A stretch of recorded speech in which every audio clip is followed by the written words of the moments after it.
Hidup TV mempersembahkan Oase Rohani Katolik yang dibawakan oleh para imam Keuskupan Agung Jakarta. Selamat menyaksikan.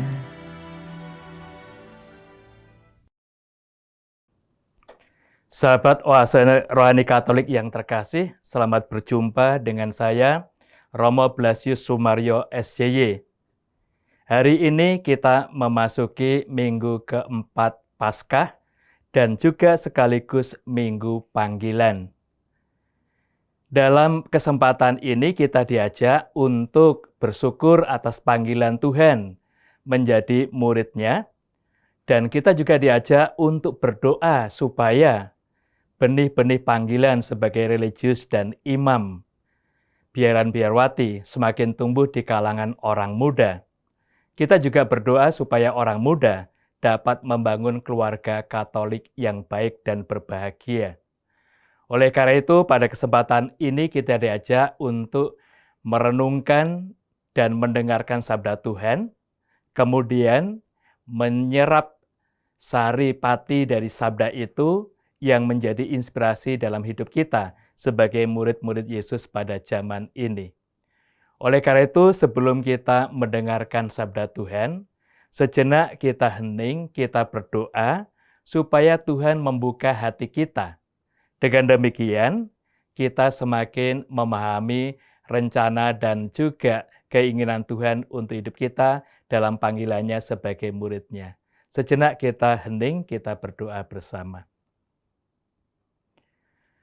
Dalam nama Bapa dan Putra dan Roh Kudus. Amin. Allah Bapa yang Maha Kuasa dan Kekal,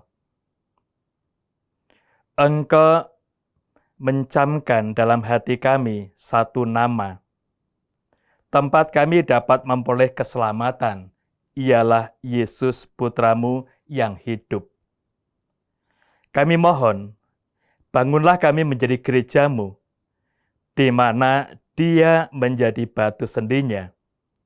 Demi Yesus Kristus, Tuhan dan pengantara kami. Amin. Sahabat Oase Rohani Katolik yang terkasih, marilah kita membuka hati kita untuk mendengar dan meresapkan sabda Tuhan.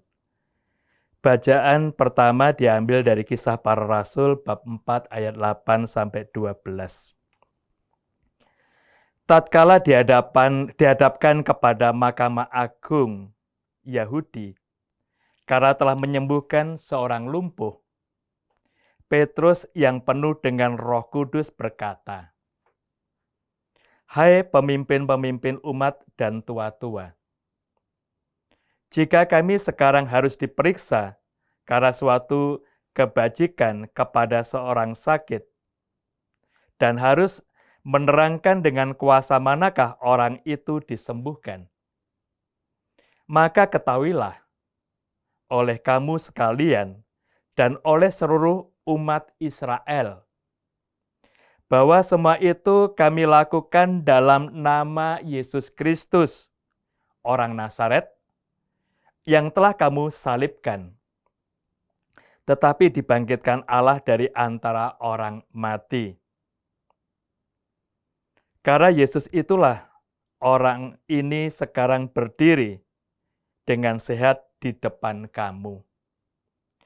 Yesus adalah batu yang dibuang oleh tukang-tukang bangunan, yaitu kamu sendiri. Namun ia telah menjadi batu penjuru. Dan keselamatan tidak ada di dalam siapapun juga selain di dalam Dia. Demikianlah sabda Tuhan. Syukur kepada Allah. Mazmur tanggapan, referen, batu yang dibuang oleh tukang bangunan telah menjadi batu penjuru. Batu yang dibuang oleh tukang bangunan telah menjadi batu penjuru. Bersyukurlah kepada Tuhan sebab Ia baik. Lebih baik berlindung kepada Tuhan daripada percaya kepada para bangsawan. Batu yang dibuang oleh tukang bangunan telah menjadi batu penjuru. aku bersyukur kepadamu, sebab Engkau telah menjawab aku dan telah menjadi keselamatanku. Batu yang dibuang oleh tukang-tukang bangunan telah menjadi batu penjuru. Hal itu terjadi dari pihak Tuhan, suatu perbuatan ajaib di mata kita. Batu yang dibuang oleh tukang bangunan telah menjadi batu penjuru. Diberkatilah dia yang datang dalam nama Tuhan. Kami memberkati kamu dalam rumah Tuhan. Allahkulah engkau, aku hendak bersyukur kepadamu, Allahku, dan hendak meninggikan dikau. Bersyukurlah kepada Tuhan, sebab Ia baik, kekal abadi kasih setianya. Batu yang dibuang oleh tukang bangunan telah menjadi batu penjuru. Bacaan kedua diambil dari surat pertama Rasul Yohanes bab 3 ayat 1 sampai dengan 2. Saudara-saudara terkasih, lihatlah betapa besar kasih yang dikaruniakan Bapa kepada kita, sehingga kita disebut anak-anak Allah, dan memang kita adalah anak-anak Allah. Karena itu dunia tidak mengenal kita, sebab dunia tidak mengenal Allah.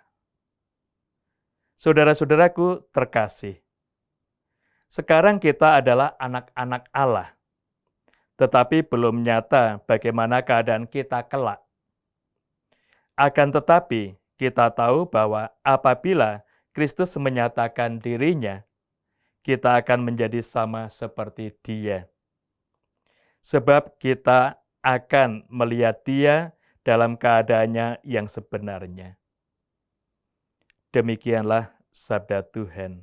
Syukur kepada Allah. Sahabat Oase Rohani Katolik, kini kita tiba saatnya untuk mendengarkan Injil Sabda Kristus, maka marilah kita sambut Dia dengan menyanyikan Haleluya. Haleluya, haleluya, haleluya, haleluya, haleluya, haleluya. Akulah gembala yang baik, sabda Tuhan. Aku mengenal domba-dombaku, dan domba-dombaku mengenal aku. Haleluya, haleluya, haleluya. Tuhan bersamamu dan bersama rohmu. Inilah Injil Yesus Kristus menurut Santo Yohanes. Dimuliakanlah Tuhan. Yohanes bab 10 ayat 11 sampai dengan 18. Pada suatu hari, Yesus berkata kepada orang-orang Farisi, "Akulah gembala yang baik. Gembala yang baik memberikan nyawanya bagi domba-dombanya.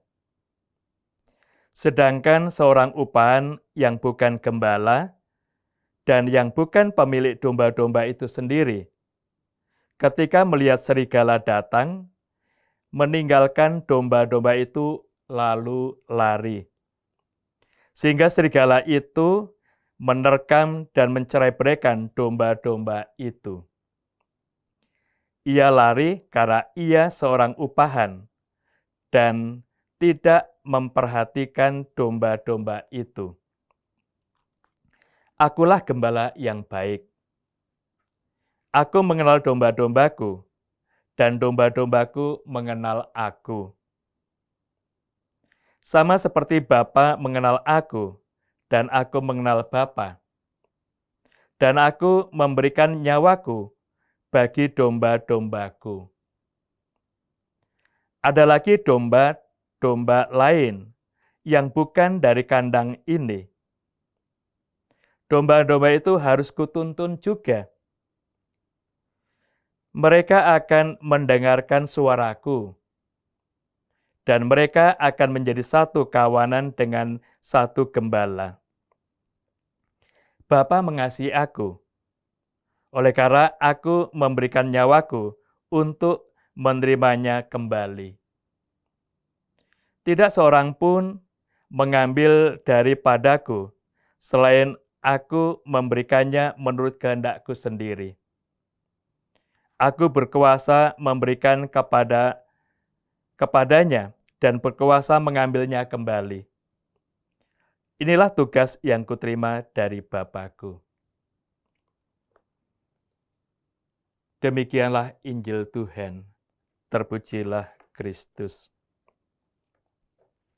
Sahabat Oase Rohani Katolik, setelah kita mendengarkan sabda-sabda Tuhan pada hari ini, sejenak kita refleksikan sabda itu sehingga kita mempunyai inspirasi baru di dalam menghayati hidup dan panggilan kita sebagai murid-murid Yesus pada zaman ini. Bacaan pertama diambil dari Kisah Para Rasul.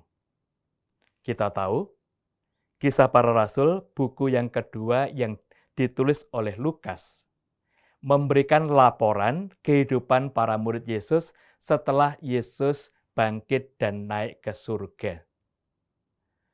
Oleh karena itu, kita melihat dari pengalaman Petrus tadi. Setelah Yesus naik ke surga, Petrus tahu siapa Yesus itu yang sebenarnya. Maka dia semakin percaya akan Kristus ini, dan dia juga melaksanakan tugas yang dipercayakan Tuhan kepadanya.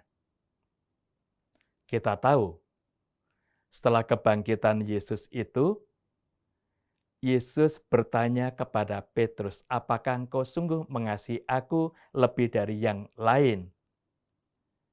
Dan setelah Petrus mengungkapkan, ya Tuhan, engkau tahu bahwa aku mengasihi engkau. Yesus tegaskan, gembalakanlah domba-dombaku. Oleh karena itu pada hari Minggu panggilan ini, kita menyaksikan bagaimana Petrus menunaikan tugas penggembalaan domba-domba itu. Dia melanjutkan karya-karya Yesus. Karena itu ketika melihat orang yang sakit lumpuh, Petrus dengan kuasa yang diterima dari Tuhan Yesus menyembuhkan orang ini. Karena itu dalam bacaan yang pertama tadi, Petrus mau disidang oleh para pemimpin agama Yahudi karena dia menyembuhkan orang pada hari Sabat. Dan mau ditanyakan dari mana kuasa itu diperoleh oleh Petrus. Karena itu dengan bimbingan Roh Kudus, akhirnya Petrus menjawab mereka. Tadi diungkapkan cukup jelas. Kalau harus disidang dan ditanyakan dari mana kuasa orang itu sehingga sembuh, ditegaskan oleh Petrus, dari Yesus yang kamu salibkan itu.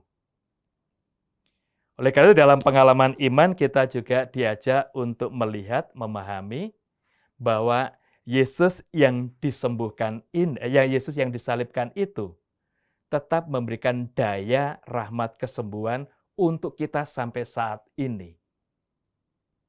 Bagaimana rahmat itu diberikan? Tadi kita lihat, Petrus diberi kuasa oleh Yesus menggembalakan dan juga menyembuhkan yang sakit.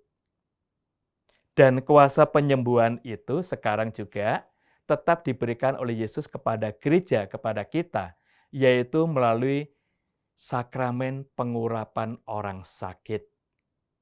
Karena itu kita bersyukur bahwa karya Tuhan untuk hidup kita tetap berlangsung sampai saat ini. Melalui sakramen pengurapan orang sakit, kita mempunyai dua rahmat yang kita terima.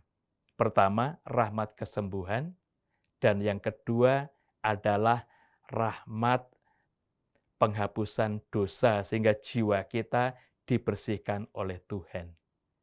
Ini satu rahmat yang kita terima dari Tuhan, maka Yesus yang telah bangkit itu tetap berkarya untuk kita dan tetap memberikan daya kekuatan untuk penyembuhan dari penyakit.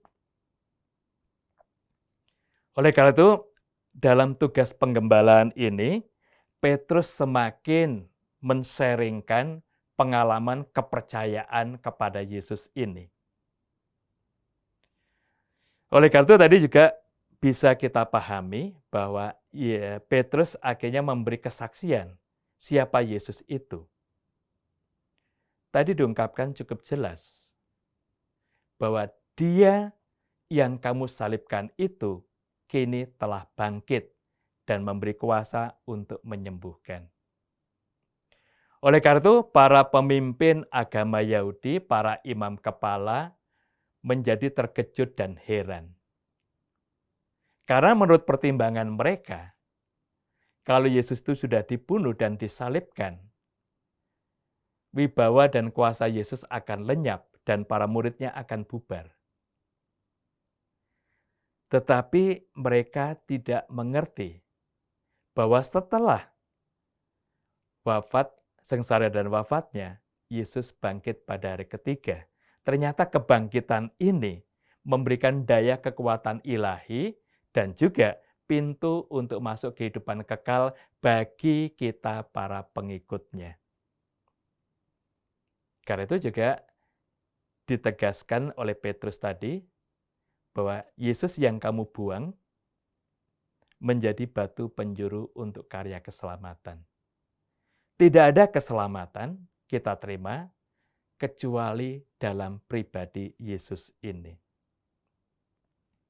Karena itu, Petrus justru memberikan kesaksian sekaligus pengajaran kepada para pemimpin Yahudi dan juga para pemimpin agama ini. Bahwa Yesus yang mereka tolak itu ternyata sekarang ini menjadi juru selamat. Sahabat Oase Rohani Katolik yang terkasih, melalui bacaan hari ini dan ungkapan Petrus ini, kita juga disadarkan. Sering kita menolak kebaikan-kebaikan yang berasal dari Allah. Sering kita menolak kebaikan-kebaikan sesama kita.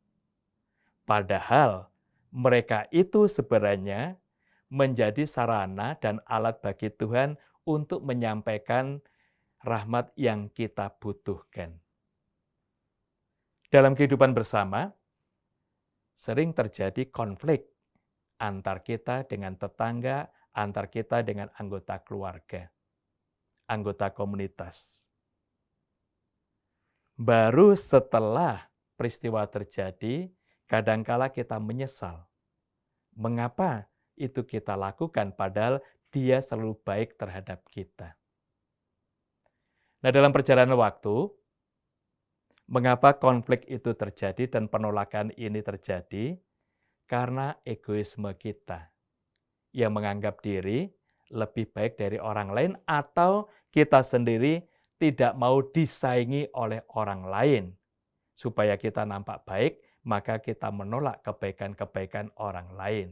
Justru di sini sebenarnya menunjukkan kerapuan pribadi kita.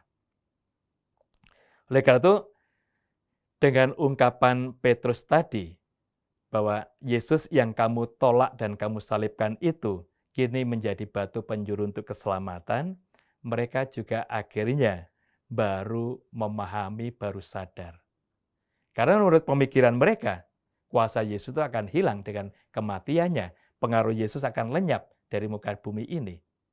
Justru dengan kebangkitan Yesus yang kita rayakan pada hari raya Paskah, suasana hidup baru itu muncul dalam pribadi para murid.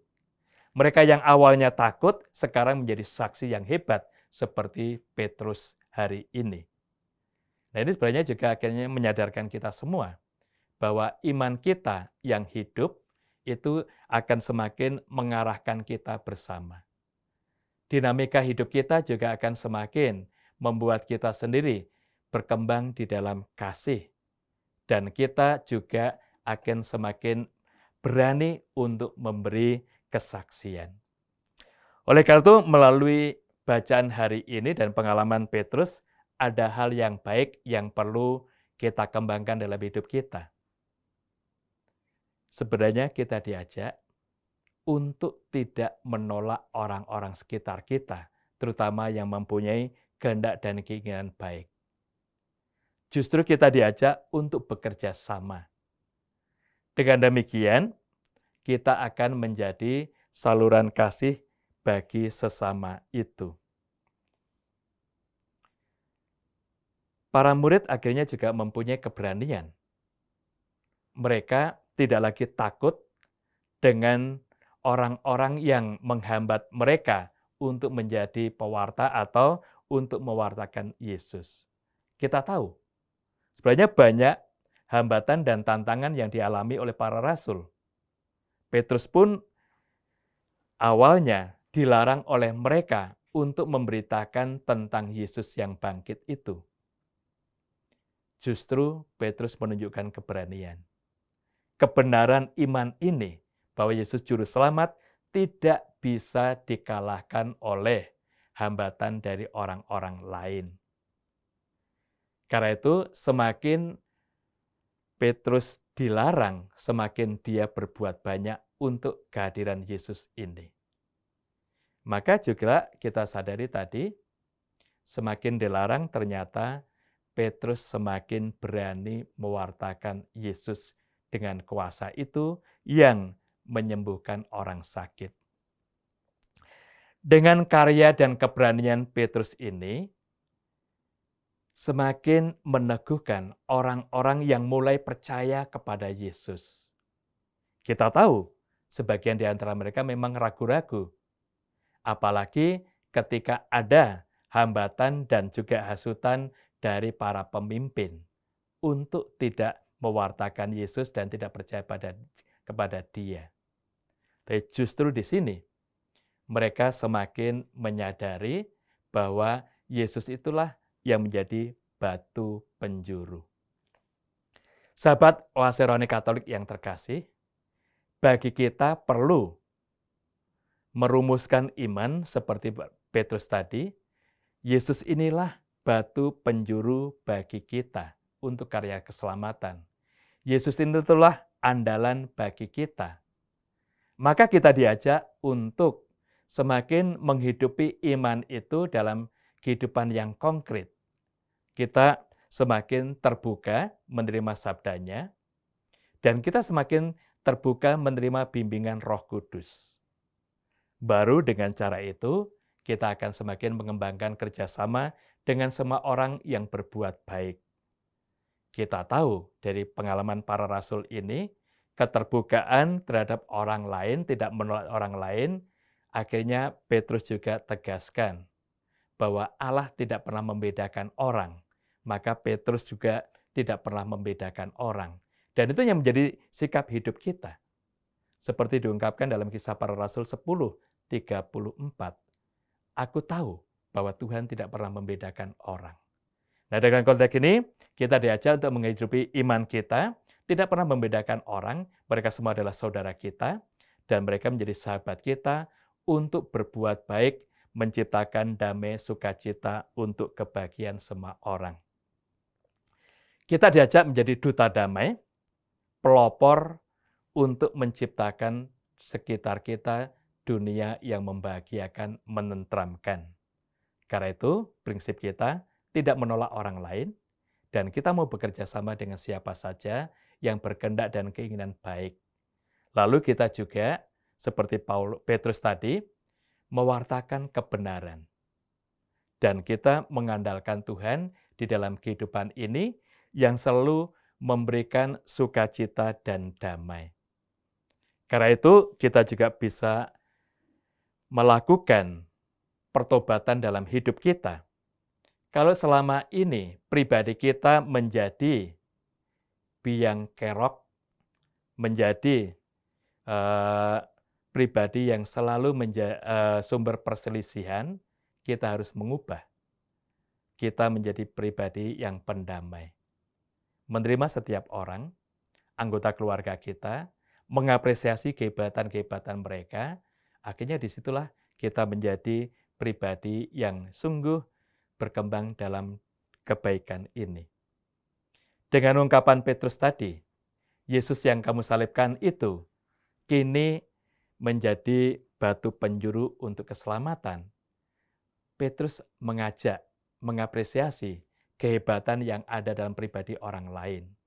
Maka juga akhirnya pemimpin Yahudi baru sadar kehebatan Yesus itu setelah pengalaman bersama dengan para muridnya ini. Mereka baru sadar benar yang diungkapkan Petrus bahwa Yesus itu menjadi batu penjuru untuk karya keselamatan. Oleh karena itu dalam konteks ini kita menyadari rahmat Tuhan yang dicurahkan kepada kita dipanggil untuk menjadi pewartanya, dan kita dipanggil untuk menjadi saksi yang hidup bahwa Allah bekerja untuk hidup kita. Allah selalu menyembuhkan kita semua dengan rahmat dan daya yang diberikan untuk kita, dan daya itu tercurah melalui sakramen pengurapan orang sakit. Itu salah satu rahmat yang bisa kita terima sampai pada saat ini. Dan ini menjadi bukti Yesus yang disalibkan bangkit itu tetap mencurahkan daya kekuatan ilahi untuk mengembalakan kita, memimpin kita di dalam iman dan kasih. Dan ini semakin juga meneguhkan kita bersama, tidak ragu percaya pada Yesus, dan kita mengandalkan Dia karena Dialah sumber keselamatan kebahagiaan kita. Sahabat Oase Rohani Katolik yang terkasih, banyak hal yang bisa kita gali kembali dalam perjumpaan kita. Sejenak kita rehat, kita refleksikan kebaikan Tuhan yang telah kita terima, dan kita semakin mengimani Yesuslah andalan kita, Dialah Juru Selamat kita bersama. Hidup TV mempersembahkan Oase Rohani Katolik yang dibawakan oleh para imam Keuskupan Agung Jakarta. Selamat menyaksikan.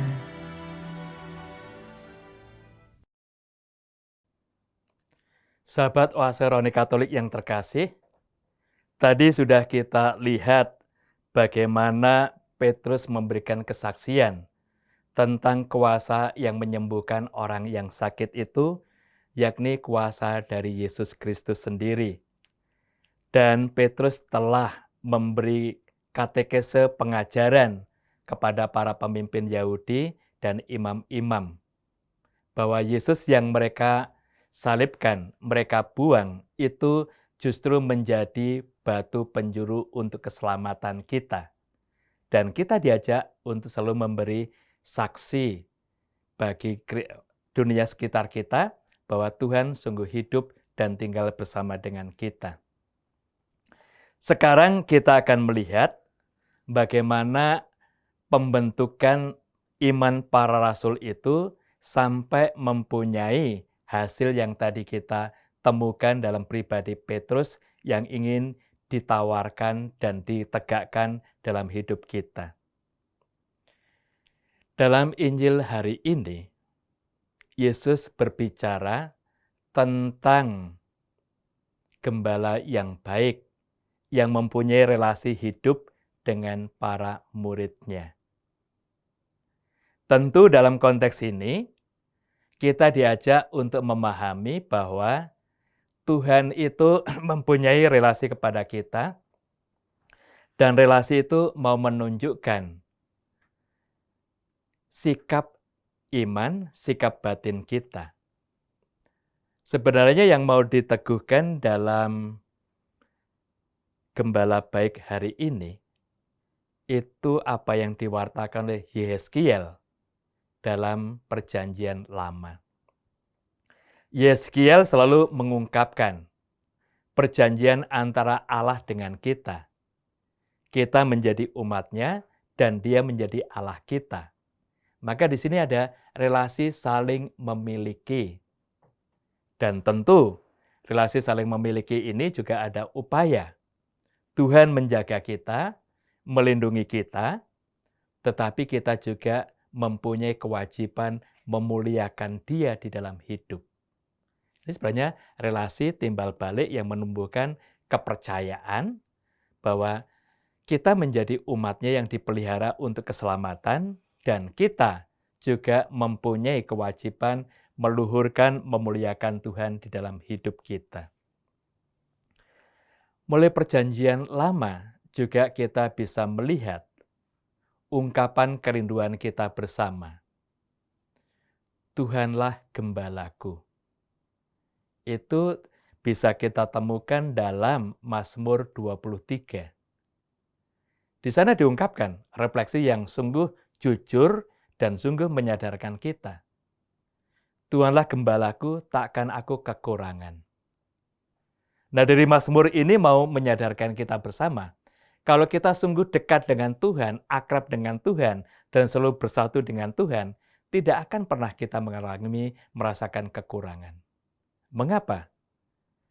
Karena Tuhan yang baik itu selalu memelihara kita, menjaga kita, dan juga mendampingi hidup kita. Dia tahu apa yang kita butuhkan. Dan Dia selalu memberikan yang kita butuhkan supaya hidup kita terjamin dan kita semakin berkembang di dalam rahmat. Kalau Tuhan gembalaku, tak akan aku mengalami kekurangan. Mengapa kita selalu merasakan kekurangan dalam hidup kita? Kita bisa menyadari, kekurangan itu sebenarnya ciptaan dari keinginan kita.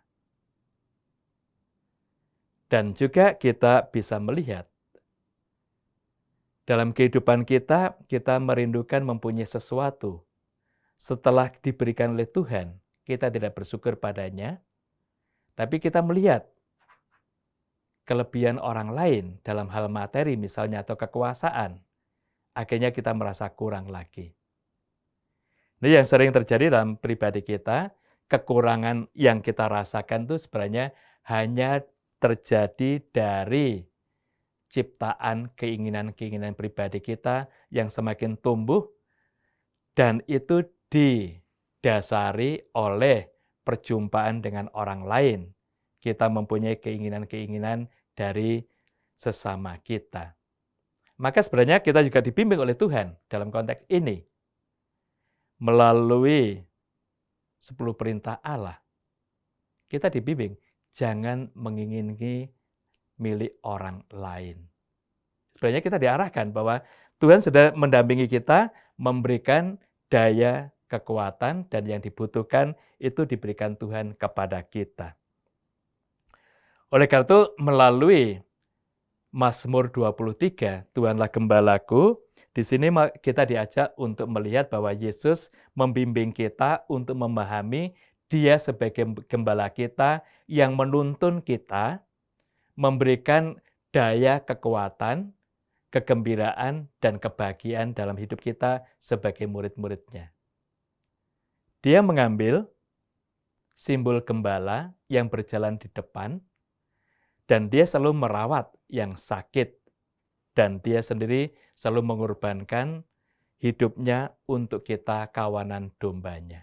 Maka di sini kita diajak untuk memahami pribadi kita sebagai gembala, domba-domba yang selalu diberikan oleh Yesus untuk kita, diperhatikan oleh Dia. Kemudian kita juga diajak untuk memahami apa yang diungkapkan oleh Yeskiel bab 34 ayat 11 sampai dengan 22. Tuhan sebagai gembala yang menggembalakan umat, dan ini juga bisa kita lihat bahwa Tuhan mengambil peran karena ada gembala-gembala yang menyalahgunakan kuasa. Tidak peduli lagi dengan penderitaan rakyat, bahkan menghisap, berlaku kejam, dan membiarkan mereka kehilangan rasa aman.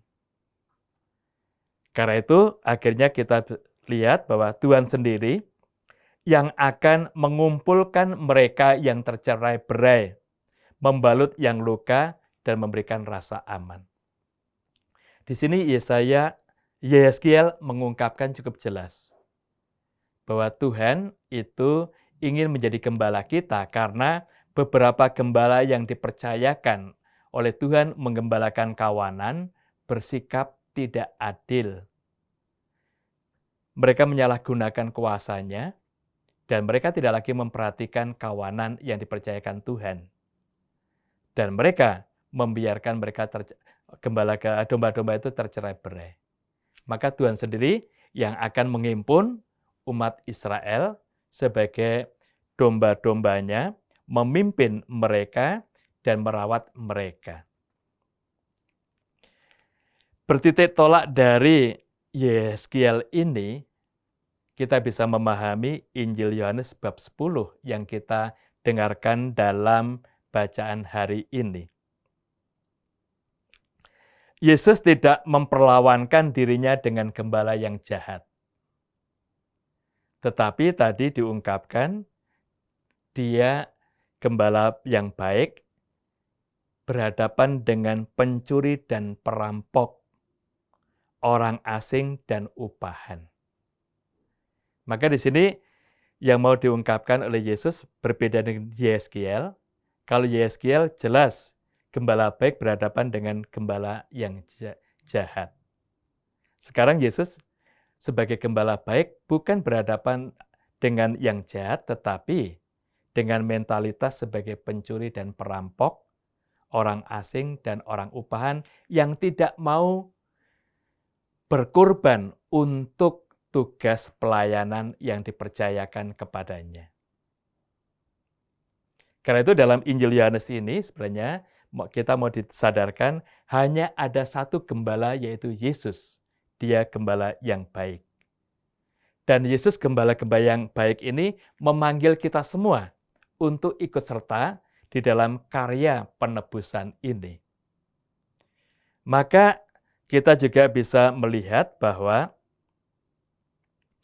ada orang-orang yang diminta untuk mengurusi domba-domba itu. Ada yang sungguh baik, tetapi juga ada yang bertindak sebagai upahan. Dan Yesus tegaskan, dia sebagai gembala baik bukan sebagai upahan. Justru dia mengorbankan hidupnya untuk keselamatan, kebahagiaan bagi umat manusia. Karena itu juga banyak pengikut Yesus yang dalam generasi-generasi pertama itu kurang aman hidupnya. Di tengah-tengah masyarakat Yahudi, mereka merasakan terintimidasi. Nah, dalam situasi semacam ini, sabda Tuhan tadi menggema dalam pribadi mereka. Akhirnya mereka tahu bahwa sungguh dalam situasi sulit itu, Yesus di balik itu berkorban untuk mereka semua. Maka mereka semakin percaya kepada Yesus dan mereka tidak lagi tercerai-berai, tapi justru bersatu karena Yesus sebagai gembala yang baik. Seperti ungkapan Petrus tadi, dialah batu penjuru untuk keselamatan. Nah, di sini ada dua hal yang ditunjukkan kepada kita untuk semakin memupuk iman kepercayaan kita. Di satu pihak, Yesus itu batu penjuru keselamatan, tidak ada keselamatan yang kita peroleh di luar Yesus. Dan yang kedua, dia itu gembala baik yang selalu merawat, menjaga, menuntun kita. Nah, dalam konteks pengalaman ini dan pengetahuan ini, kita diajak untuk semakin menghayati iman kita bahwa Yesus itu memang juru selamat yang berkorban untuk kita, yang mengarahkan kita kepada kehidupan yang membahagiakan dan menyelamatkan. Sahabat Oase Rohani Katolik yang terkasih, Yohanes dalam Injil hari ini menekankan Yesus sebagai gembala yang baik untuk menunjukkan bahwa percaya kepada Yesus bagi kita itu tidak sia-sia. Karena Yesus sendiri akan melindungi murid-muridnya. Dan dia sendiri mempertaruhkan hidupnya untuk kita. Dan apa yang diungkapkan oleh Yohanes itu sudah terbukti dengan peristiwa Paskah yang kita rayakan. Yesus sudah mengorbankan hidupnya di kayu salib. Dia menderita untuk menebus dosa-dosa kita. Karena itulah akhirnya dengan Gembala yang baik hari ini mau ditunjukkan kepada kita untuk tidak ragu-ragu percaya kepada Yesus. Justru kepercayaan itu membuahkan rahmat istimewa, keselamatan yang dikaruniakan kepada kita. Dan kita juga bisa memahami bahwa Yesus sendiri sudah juga merencanakan untuk kelanjutan tugas penggembalaan ini.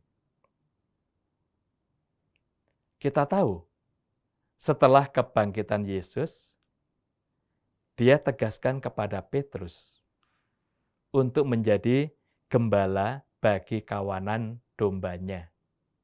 Tapi syaratnya adalah, apakah engkau sungguh mencintai aku lebih dari segala sesuatu? Dan Petrus ungkapkan, engkau tahu Tuhan bahwa aku sungguh mengasihi engkau lebih dari segalanya. Baru dengan kepercayaan dan kasih ini, Yesus memberikan tugas kepercayaan itu untuk menggembalakan domba-dombanya. Gembalakanlah domba-dombaku. Dan tugas penggembalaan ini selalu dilanjutkan karena Yesus juga memanggil orang-orang untuk ikut serta dalam karya keselamatan. Dan kita tahu bahwa Petrus digantikan oleh Paus. Karena itu juga Paus kita mempunyai tugas penggembalaan, menggembalakan kita bersama-sama. Dan dalam kolegialitas dengan para uskup, kita juga bisa memahami bahwa para uskup itu menjadi pengganti para rasul untuk menggembalakan umat di keuskupan masing-masing. Nah, dalam kebersamaan itulah kita bisa melihat bahwa tugas penggembalaan Yesus ini tetap berlangsung sampai saat ini. Yesus telah memilih orang-orang yang dikehendakinya untuk menjadi gembalanya, menggembalakan domba-dombanya. Karena itu pada hari ini kita diajak untuk berdoa bagi panggilan, supaya semakin banyak orang-orang muda yang terbuka hatinya untuk menerima rahmat panggilan itu, menjadi religius, biaran biarawati, dan imam. Jadi menjadi tugas kita bersama untuk berdoa sekaligus juga untuk mendukung supaya proses pendidikan bagi mereka itu berjalan dengan baik.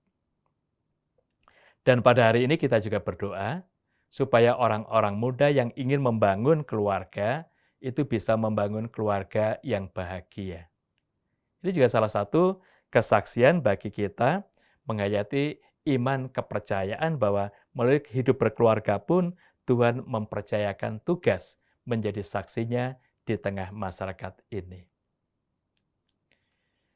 Bagaimana kita bisa berpartisipasi untuk pendidikan dan juga pembinaan munculnya religius imam biaran biarawati di kalangan gereja saat ini? Kita disadarkan oleh Beato Paulus ke-6. Panggilan itu sekuat jawabannya. Itu ungkapan beliau. Maka juga bisa terjadi bahwa dalam panggilan ini memang dibutuhkan rahmat sehingga memperkuat orang-orang yang dikehendaki Tuhan untuk menjawabnya dengan baik. Nah, itulah yang menjadi kekuatan bagi kita untuk berdoa bagi panggilan ini. Dalam gereja, kita mempunyai kelompok pendoa senakel. Setiap Sabtu pertama, mereka berdoa untuk para imam dan juga untuk munculnya benih-benih panggilan. Terima kasih kita ucapkan untuk kelompok doa ini. yang sungguh menopang, mendukung perkembangan dan karya para imam. Kita juga bisa mengembangkan doa-doa kita, supaya kita sendiri juga akhirnya menjadi saluran berkat dan rahmat untuk munculnya benih-benih panggilan di dalam hidup kita, di dalam keluarga kita. Ini akan semakin tampak di dalam pribadi kita. Namun kita juga bisa melihat bahwa panggilan ini kecuali membutuhkan doa-doa kita yang sungguh memperkuat rahmat Tuhan dalam hidup mereka, juga membutuhkan sarana dan dana. Karena itu bagi Bapak Ibu juga bisa menjadi donatur untuk perkembangan iman itu. Karena dengan upaya kita dan keikutsertaan kita, ini kita bisa membantu munculnya imam-imam bagi masa depan gereja. Itu tidak bisa muncul dengan sendirinya. Justru partisipasi kita dengan doa, dengan sumbangan yang kita kirimkan ke seminari-seminari menengah dan seminari tinggi, itu akan mendukung juga perjalanan tumbuhnya iman di dalam hidup gereja. Kita juga mempersiapkan imam-imam untuk masa mendatang bagi kita bersama. Hal yang lain yang juga bisa kita lihat, gereja kita akan kokoh dan kuat, itu kalau keluarga-keluarga juga harmonis. Kita paham, munculnya panggilan imam dan religius itu dari keluarga-keluarga Kristiani, bukan dari keluarga yang lain. Maka baik kalau kita juga menghayati panggilan kita di tengah keluarga itu dengan iman yang hidup, yang kokoh, dengan doa-doa dalam keluarga.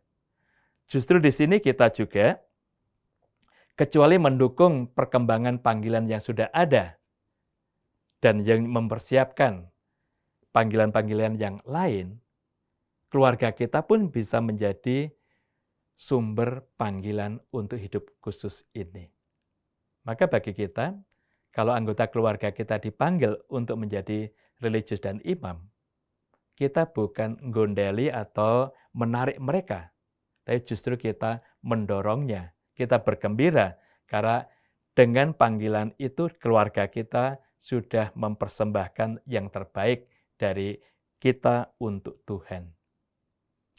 Dan kita juga memohon rahmat istimewa supaya orang muda Katolik itu membangun keluarga secara Katolik dengan baik dan menghayati dengan baik. Akhirnya mereka dapat setia di dalam penghayatan hidup dan juga dalam panggilan Tuhan. Bapak, Ibu, dan saudara-saudara kasih,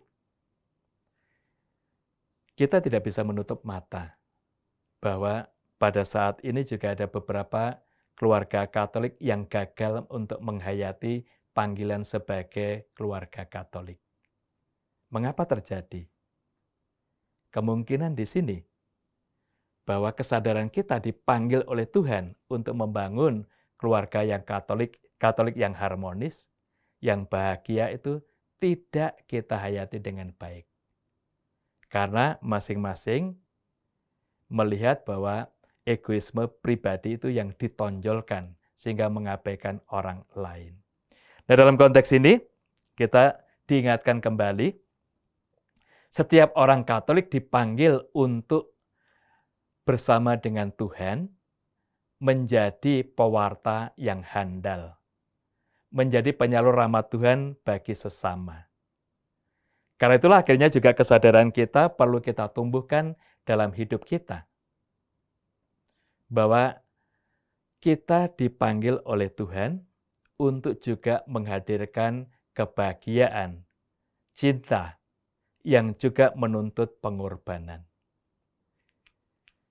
Santo Petrus tadi menyadarkan, Yesuslah batu penjuru yang hidup untuk keselamatan kita.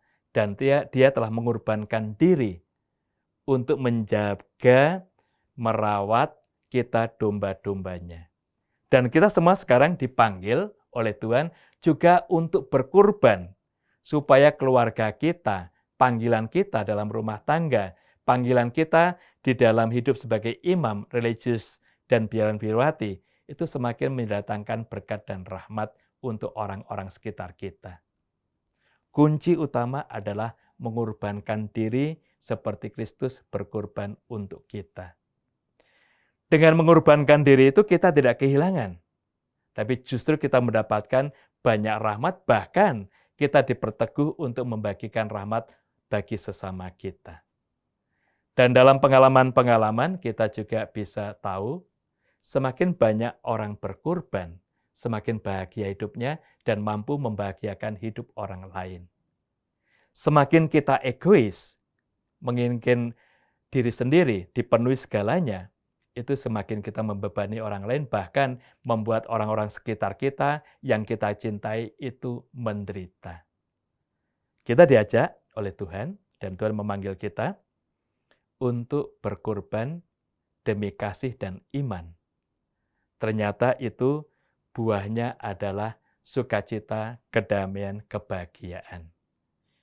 Ini yang kita sadari dari pengalaman hidup dan iman kita. Kita mempunyai tugas bersama supaya diri kita menjadi saluran berkat dan rahmat bagi orang lain. Kita ingat pada tahun refleksi ini, kita diajak untuk semakin beriman, semakin mencintai, dan semakin berkorban untuk orang-orang sekitar kita. Di situ kita semakin menjadi saluran berkat dan rahmat bagi sesama. Dan ternyata untuk semuanya itu dapat kita wujudkan dengan sikap kita yang sungguh melihat Yesus itu gembala baik yang memimpin kita, mengarahkan kita, Dia yang memanggil kita untuk terlibat dalam karya keselamatan, untuk juga terlibat di dalam karya pengorbanannya. Karena itu berkorban bagi orang-orang sekitar kita, berkorban bagi iman kita, itu akan membuahkan rahmat istimewa, yaitu kegembiraan, kebahagiaan di dalam hidup. Oleh karena itu, bagi kita sangat terasa bahwa ketergantungan kita kepada Allah sebagai Bapa bukan hanya untuk melihat kebaikannya saja, tetapi pengakuan kita bahwa Dia itu sumber kehidupan kita, itu akan semakin mendekatkan kita dengan sumber hidup ini. Dan itu yang juga akan membuahkan rahmat yang berlimpah untuk hidup kita. Juga yang memberikan semangat dan kekuatan berkorban bagi kebahagiaan dan keselamatan banyak orang. Oleh karena itu, di sini kita diajak untuk melihat bahwa Tuhan itu menjadi sumber hidup kita. Kita semakin dekat dengan Dia, semakin menerima sumber hidup itu yang meneguhkan kita, meneguhkan sesama kita. Kita menyadari bahwa kita semua dipanggil oleh Tuhan untuk menjadi saluran berkat dan rahmat yang ilahi. Sahabat Oase Rohani Katolik yang terkasih, baik kalau kita memahami dengan minggu panggilan ini, menyadari sendiri panggilan kita sebagai murid-murid Yesus untuk bekerja sama dengan karya penebusan. Di balik itu ada rasa pengorbanan bagi kita dalam hal iman dan kasih.